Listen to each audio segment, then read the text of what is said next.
Welcome to episode 57 of the Selling Your Screenplay podcast. I'm Ashley Scott Myers, screenwriter and blogger over at sellingyourscreenplay.com.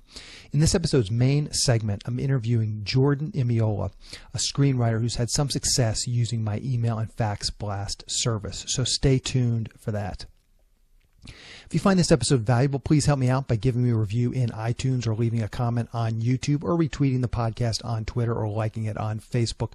These social media shares really do help spread word about the podcast. I'd like to thank over on iTunes. I got a very nice review from Michael Stagg. I really appreciate it. It's nice to know the podcast is helping inspire writers. If you have a minute, please do write me a review in iTunes. It helps get the podcast listed in more places within the iTunes algorithm, so it reaches a broader audience with more positive reviews. Also, if you subscribe in iTunes, then you'll get the new episodes downloaded to your phone each week. So that's a nice, convenient way to stay current on the podcast. Over on YouTube, I want to thank Stanford Crane and Jesse Glenn, who left me nice comments on episode 55. Thank you for that. And on Twitter, I want to thank Phase 4 Films, Marty Wolf, and Sarah Patton, who retweeted various past episodes on Twitter last week. Thank you guys for that. And on Facebook, thank you Michael Stagliano, Stefan Hoover, and Nicole Rice, who all liked the SYS Facebook page last week. Thank you guys for that. A couple of quick notes. Any websites or links that I mention in the podcast can be found on my blog in the show notes. I also publish a transcript with every episode in case you'd rather read the show or look at something later on. You can find all the podcast show notes at www.sellingyourscreenplay.com/podcasts, and then just look for episode number 57.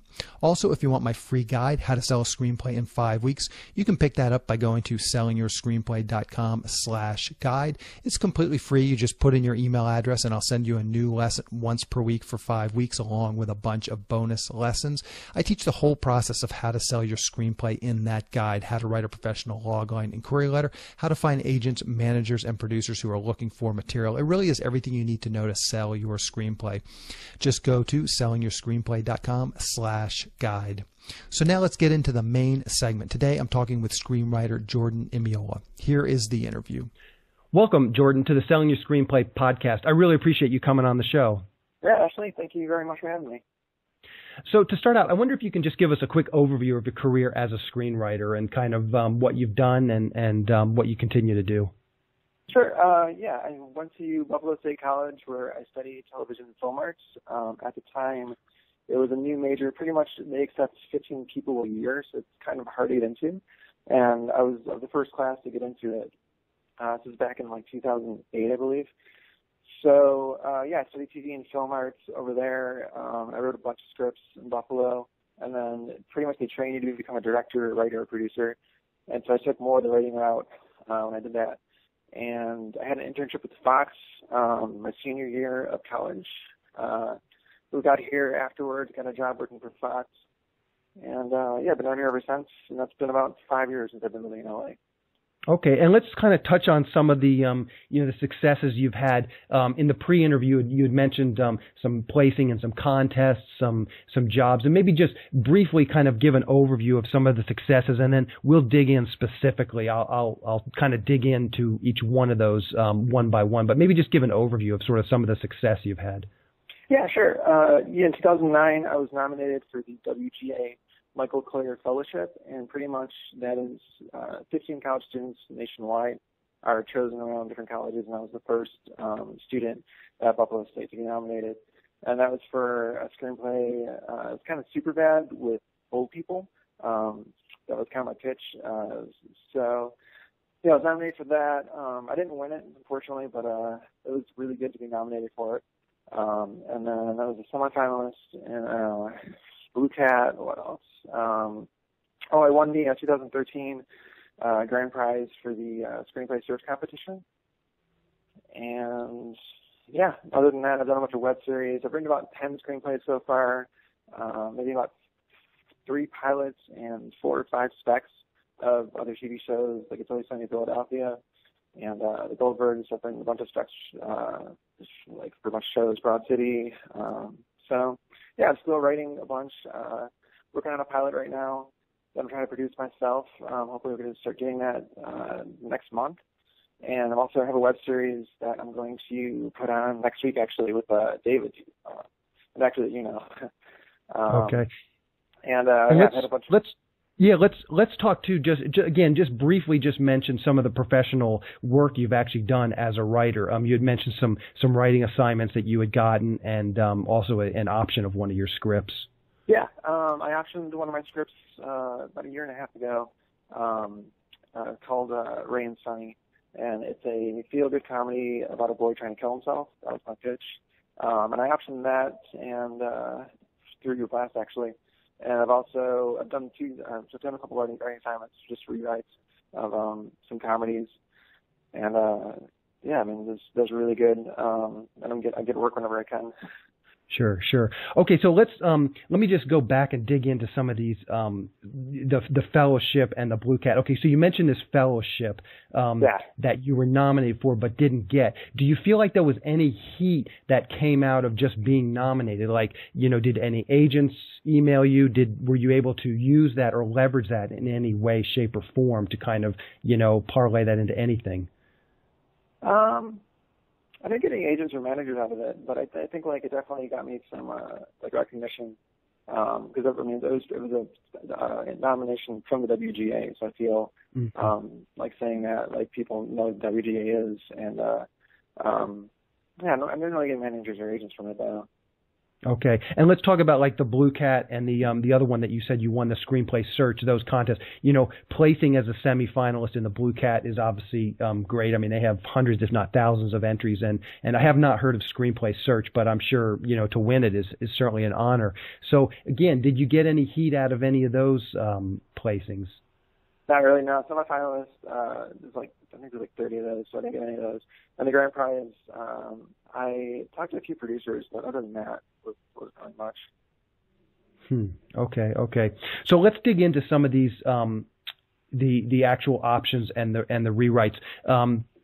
You had mentioned in the pre-interview that you actually got a paid writing assignment through Craigslist, and you mentioned, and I will just refer the readers, I actually created a video sort of about setting up an RSS feed to basically call those leads from Craigslist into your RSS reader. I will link to that in the show notes, so we don't necessarily need to cover all that technical stuff as far as getting these leads. But the bottom line is you found a job through Craigslist, a producer looking for someone. Maybe you can tell us about that, and if you're willing to share sort of the amount of work you had to do, how the experience went, and even how much you got paid, because I think that stuff is interesting to writers that are potentially looking at maybe responding to some of those leads.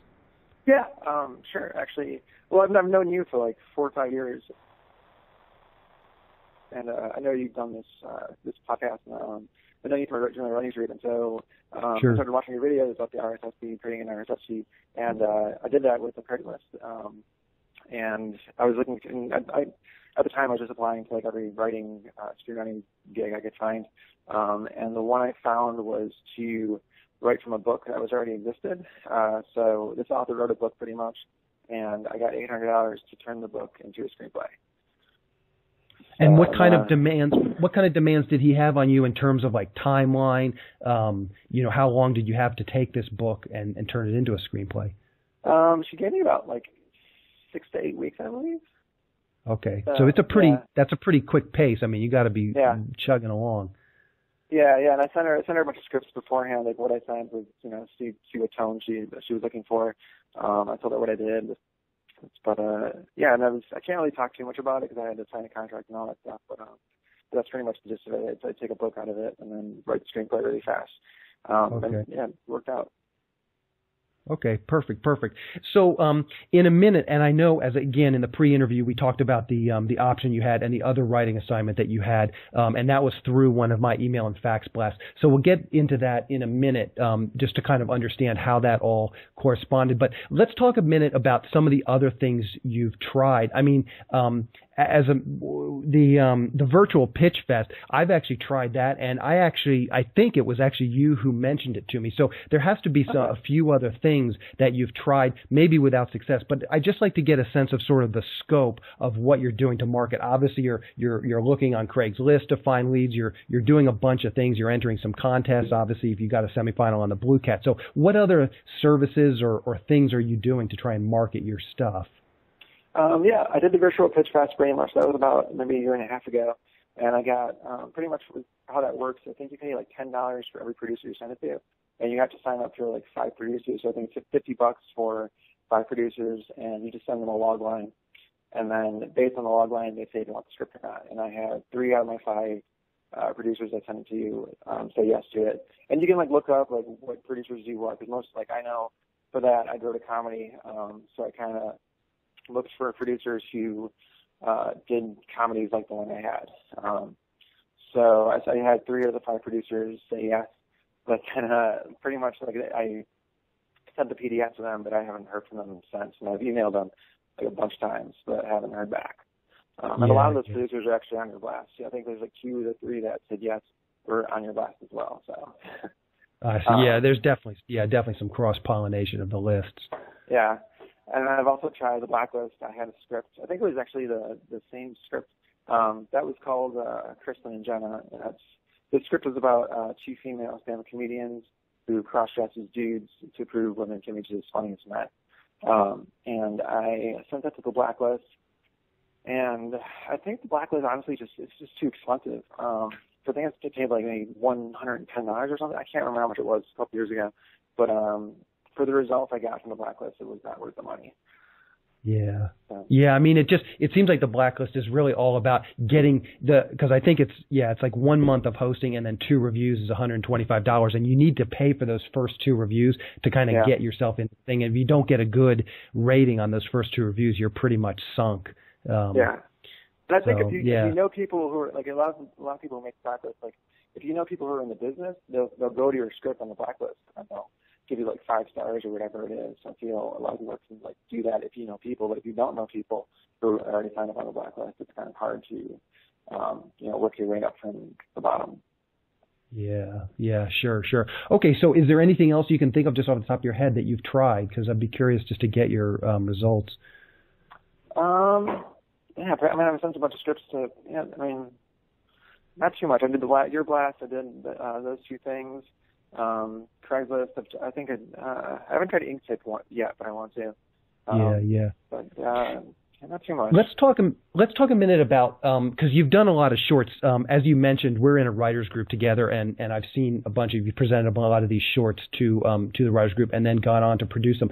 Let's just talk about that because that's one of the things that I've recommended to a lot of writers. In this day and age, it's fairly inexpensive to write a 3 or 5 minute short and produce it and put it on YouTube. Maybe you could just talk a little bit about that in terms of doing those shorts, and did those get you anything? Do you feel that that's a worthwhile endeavor to, should writers be doing that and trying to get themselves out there through shorts?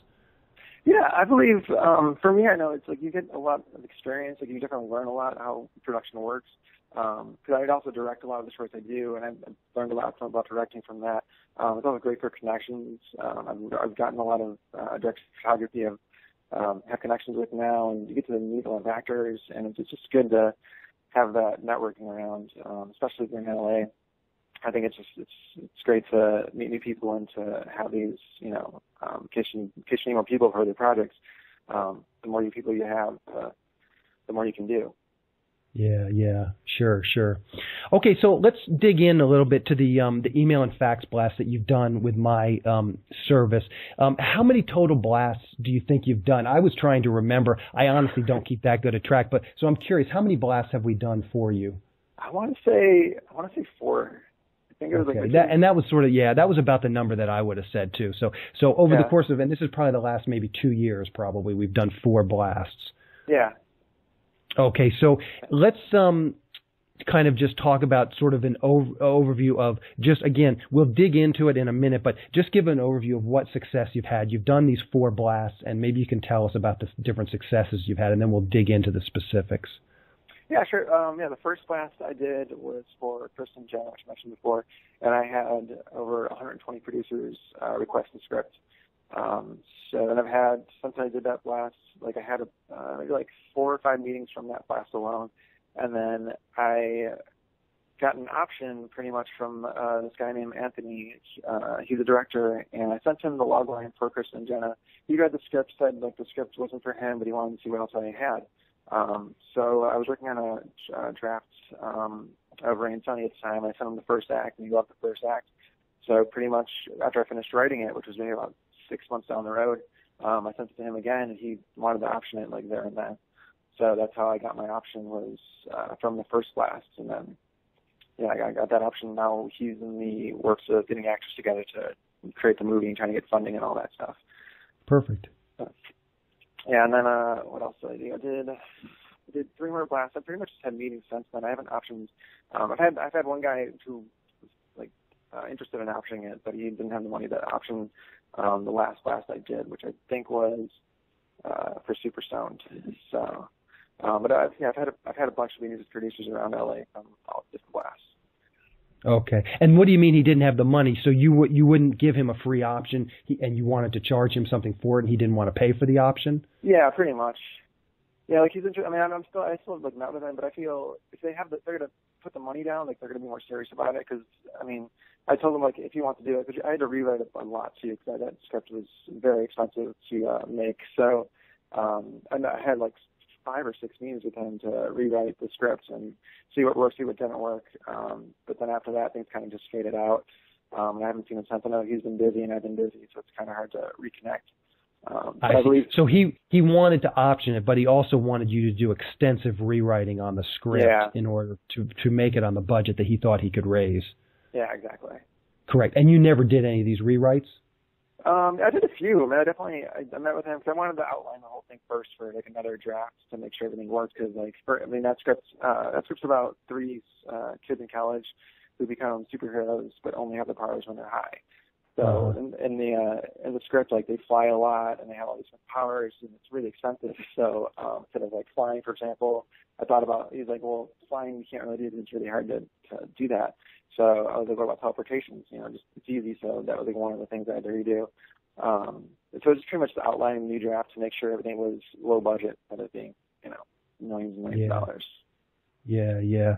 Okay, so let's talk about some of these meetings that you've had. What do you do with these meetings? Do you try and follow up with those producers? Do you feel like you've made some genuine connections with them? People you'll be able to send new stuff to as you write new stuff?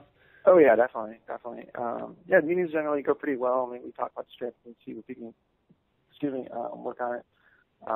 And I definitely feel that I can contact people again if I need to, and I can meet with them again if I want to. And definitely whatever scripts I come up with in the future, or have come up with since, I'll email them and see what they think and get notes back, see if it's for their production company, see if it's not. I definitely think meeting with these people is definitely a great asset. And I always believe it's like better to meet than it is to call or email. When you're meeting with someone, you remember them more.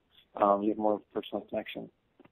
Yeah. No, I totally agree. And I think a lot of people, I can tell, like a lot of people email me and, they're like, gee, how many sales have come out of this? How many options have come out of this? And they're missing a really big component, which is just the networking and building a nice little list, even if it's only 10 or 15 people, but those people, them well. And as you say, you've actually met them and they've read something that you've written and they've liked it. And those connections, they may not pay off today or tomorrow or even next week or next month, but a year or two down the road, that's how those sorts of connections can pay off. Yeah, and they definitely if they like it, but it's not for them, they might know someone who will like it, so we'll send it to someone else and pass it along. I've had that happen too, where I'll email it to a producer and they're like, well, it's not for me, but I know my friend who really likes this, or like this kind of comedy, so they send it to their friends or whatever. So the more people you meet, the better connections you have, and the more opportunities you'll get. Yeah. So let's talk about the rewriting job that you got through a blast. Can you talk about that a little bit? Yeah, sure. That was pretty much the same first blast I did with you. This guy emailed me back saying he loved the scripts, but I think he was just trying to pursue his own writing more than he was trying to pursue other scripts. So he had a script which was a comedy, which he thought he read my script and thought it was hilarious. He laughed a lot. So he was like, "Can you rewrite this and make it funny and make it, change it up?" Because there was a lot of flaws in it. So I think I got $600 for that, and I just had to rewrite a lot of different scenes and scripts. And it was definitely worth it. It was a good connection, and I think he's still trying to make. He was a producer in Canada, so I think he's trying to make it in Canada. The movie right now. Okay. And just in general, I mean, I've done some of these sort of writing assignments like that, and I found them very, very painful. Just in general, how did they go? There's usually a lot of back and forth. People don't necessarily like maybe some of the stuff you do. So there's a lot of you're already doing a rewrite on his script. And so I'm sure you sent him your version and he didn't like some stuff you had to kind of do. So maybe you can just tell us a little bit how the process went. Yeah, well, what I try to do is I try to always talk to the person, see what they want, and then whenever I'm rewriting, I'll always try to send them an outline to see what about if this character landed over here? What if this character did this? So I try to always make sure they're satisfied, because that'll happen if you just rewrite it without contacting them, and they'll definitely be fighting your ideas. But I definitely try to, as I brainstorm, I try to contact the producer or director I'm working with at least once a week to make sure we're on the same page. This way, the end result is good. Like, for example, when I wrote the screenplay based on the book, there was a bunch of short stories in that book. So I was like, what about this short story, that short story, this one? And she would be like, well, I really like this one. And I was like, okay, we'll do that one. Cause I want to satisfy the client so they're hiring me again. Yeah. Sure. So let's talk a little bit just about sort of the process. The blast goes out, and then you start to get script requests. Let's talk a little bit about your process in terms of sending them the script. What do you say in your response? What do you follow up with? People who say, no, this isn't for me. Just tell us about your sort of your follow-up process once the script requests. And I mean, as you know, you get not only some script requests, but you get mostly people saying, no, this isn't for me. So how do you just handle that whole process? The ones initially at the same time, this is for me, I probably just won't respond unless I know something that I have otherwise written. Maybe I'll respond there. But the ones that do say the scripts, I'll send it to them and say thank you very much. Hope you enjoyed it, or whatever. Something really short. Because I believe the less you say, people don't want to read a lot. So I feel brevity is the soul of wit. So I just say thank you very much, send it to them, and then I'll wait 3-4 weeks, and then I'll email them back saying, did you read the script yet? And if they don't, if they don't respond, I'll send them an email. And it's you just play this game where you have to keep responding or keep emailing them, reminding them to read the script, because people get busy in LA. Everyone's pretty busy, so. You kind of have to bug these people to keep reading it, because once they do read it, then it's yeah, I really like the script, and I want to do this, or I want you to work on this project, or it's oh, it's not for me, but at least you know that it's not for them, and you can move on. But I generally wait 3 to 4 weeks, and then I keep responding, and then if they email it back saying I'll read it next week, then I'll wait till next week. Just you got to keep going back and forth until they do read it, because a lot of times people are just busy, and then when they finally do read it, which is maybe 3-4 months down the road, then they're like, oh my gosh, why didn't I read this sooner? I had one friend, for example, who I gave her the script, and she works for a management company, and I gave her the script, and it took 9 months for her to finally read it, and she read it on an airplane, and the next morning she called me, and she's like, she left me this huge voicemail about how funny the script was, but it took her 9 months to read it. So yeah. It's a waiting game sometimes. What do you find? If someone, you send them the script and then you wait 3 or 4 weeks, you send them an email, say, hey, just wondering if you had read my script. What do you do if they just simply don't respond? And at what point do you just say, well, I guess they're just not interested? If they don't know, usually I wait 5 emails, I feel. Okay. I'll wait 3-4 weeks, and if they don't respond to the second initial email, then I'll send them a third one. And I just categorize all the emails in my Gmail in one folder, so I can just go down the list in the folder and be like, this person responded, this person responded. Sometimes I'll just copy and paste the same messaging, I'm just waiting to hear. I make it sound really nice, but to say I'm waiting to hear back and see if you get a chance to read the script. So I feel like if you don't get after 5 emails to them, if you don't get a response, then I just generally give up. Unless it's like someone I'm really trying to pursue, like someone who's I really want to work with or something like that. Yeah, and I'm curious. I don't do this follow up as much as I know I probably should. And so I'm curious just to kind of hear your experience. But did the two successes, so you've had, from my blast, you've had a rewriting job, you've had a bunch of meetings, and then you optioned the one script. And the proof is in the pudding. So when you're doing these follow-ups, have any of the actual success, whether it be the option, the rewrite, or an actual meeting, has any of those resulted from following up? Somebody who kind of, I haven't read it, and you just kept pursuing them, and eventually they read it and liked it, and you got a meeting out of it. Have you found that is true? I think I got a few meetings from that way.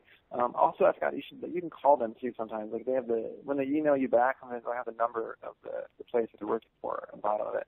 So sometimes I get nervous doing this. So I'll call the number on the bottom of the email, and I've had like really good conversations just like talking to this person back, because like when you call them, it's harder for them to not respond.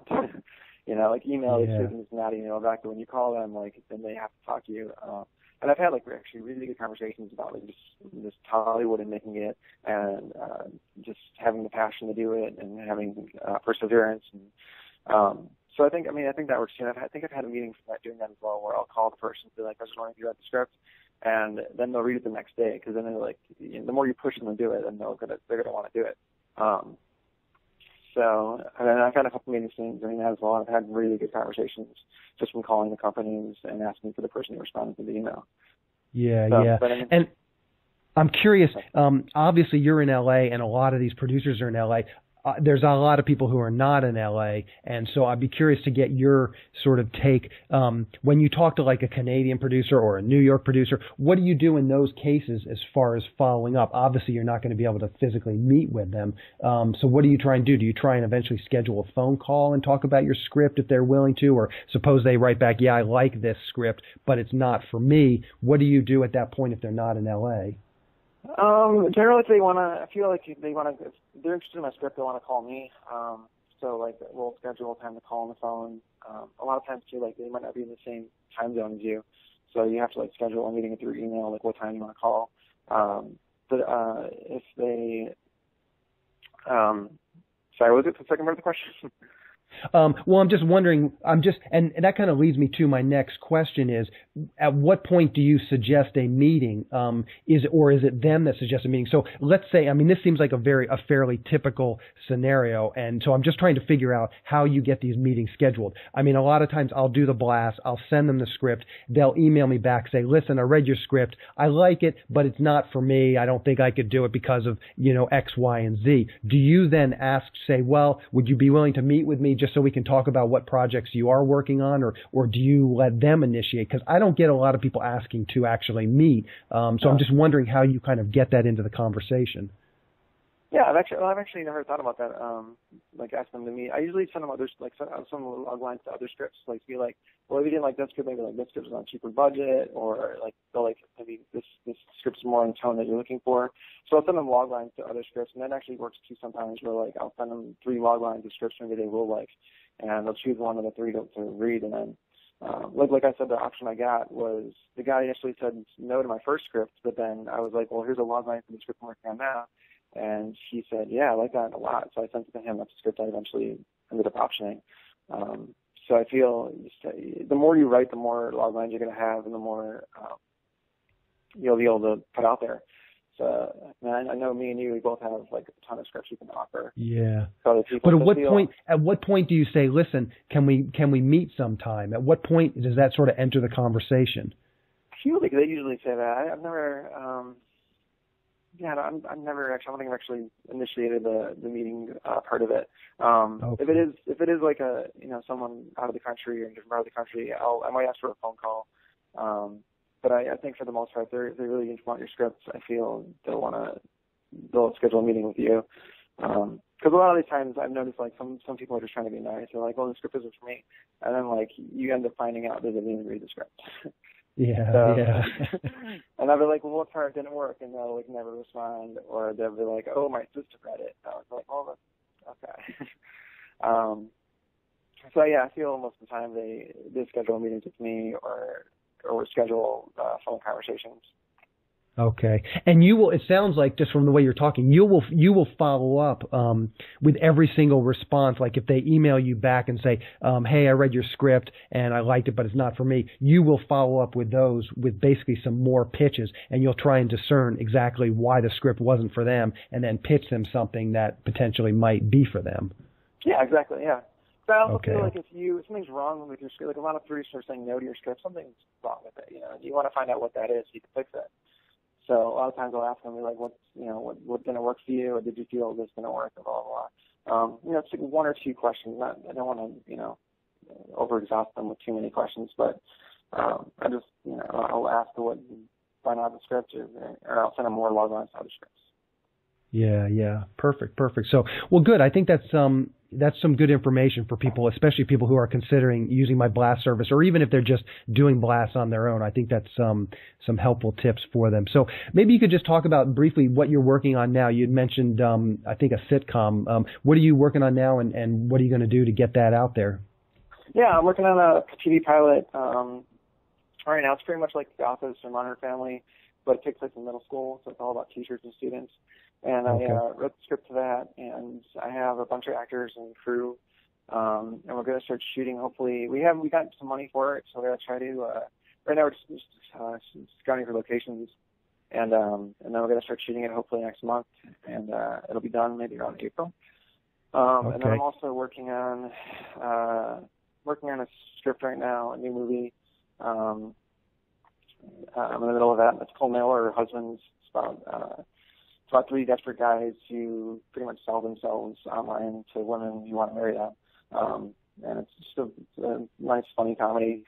So I'm working on that right now. And I also have a web series that will be out hopefully this weekend. So it might be out when you watch this podcast. Okay, yeah. It's called Romantically Hopeless. And it's about a guy who's every situation he's in, women say no to him, and it takes dating cliches and it turns them on their head. Okay. So and that's with David Kenyon, from Writing Group. Actually, Maria Paris is also in it as well with Lindsay Payne. These are some of the actors in the Writing Group. But that'll be out hopefully this weekend. So. Okay, perfect. And yeah, we're recording this on January 6th, so it will and it won't this podcast won't air till well after January 6th, well after this weekend. So I'm sure that will be up by then. I will get that and link to that in the show notes if people want to check that out. I'm curious, just one thing about your pilot. And I've had friends shoot pilots before in the past. I haven't done any TV writing, so I'm definitely not on the sort of the cutting edge of what people are doing or why they're doing it. But what does people do? What do you do once you have a TV pilot? What do you try and do with that? Do you try and get it to, NBC, your contact at NBC? Do you try and just put it online and hope that it goes viral? What exactly is your strategy with doing a pilot? Yeah, my strategy first is to send it to people like producers on NBC and Fox and people I know, and like my friends who know other people. And then after that, if I don't get any results from that, like after 2-3 months, I'll probably just put it online and see what happens. But it is like a passion project of mine, so I definitely wanted to, I've had a lot of people interested in it. I've sent it to a bunch of managers and producers. I had great script coverage from it. Everyone's saying, they recommend it or they consider it. And I've never sold it or optioned it, so I definitely wanted to do something with it. Because I know it's a mockumentary, and I know the only mockumentary after Parks and Recreation is ending this season. After that, Modern Family will be the only mockumentary on TV. So I feel it's kind of now or never to make this. So it's kind of my passion to make this. So I'm doing it for myself, and I definitely want to sell it to NBC or Fox or a network, but it's not. Because I know, for example, it's Always Sunny in Philadelphia, they made the pilot, sold it to FX, and FX remade it. So maybe we can do that. If not, we'll just put it online. Yeah, sure. Okay, so I always wrap these interviews up by just asking, what's the best way for people to keep up with you? If you're on Twitter, you can mention your Twitter handle, Facebook, blog, email, anything that you have that people could just follow you and maybe connect with you if they wanted. Sure. Yeah, my website is jordanimiola.com. So that's Jordan and then IMIOLA.com. And then I also have my Twitter is my name, I believe, Jordan Imiola. And I'm on Facebook, and I think I'm on LinkedIn too. Okay. You could find me by just searching my name. Okay, yeah. And I'll link to that stuff in the show notes as well, so people can find the show notes and then just click directly over there. Well, Jordan, this has been a great talk. I really appreciate your coming on. As I said, I think it's some great information. I know a lot of people that listen to this podcast, if they're not doing my email and fax blast, they'll be doing something similar. So just hearing someone who's in the trenches doing it is very informative. Yeah, the blast definitely helps. I feel out of all the strategies I've taken, I think your blast is definitely the best way of going at it, and worked out for me a lot. Yeah, thanks. I appreciate that. So, well, perfect, Jordan. As I said, you've been generous with your time, so I really appreciate you coming on the show. Yeah, thanks for having me. In the next episode of the Selling Your Screenplay podcast, I'm going to be interviewing screenwriter Chris Sparling, who wrote the movie Buried, starring Ryan Reynolds, and more recently a film called The Atticus Institute, which he wrote and directed. We'll be digging into the Atticus Institute, talking about the film and how it got made. Chris was on the podcast before in episode 24, so if you have a moment, check that episode out before next week. We're not going to be spending any time talking about the things we've already talked about in that previous episode. So if you can listen to episode 24 before next week, it will give you some additional context to what we're talking about. Anyway, keep an eye out for that episode next week.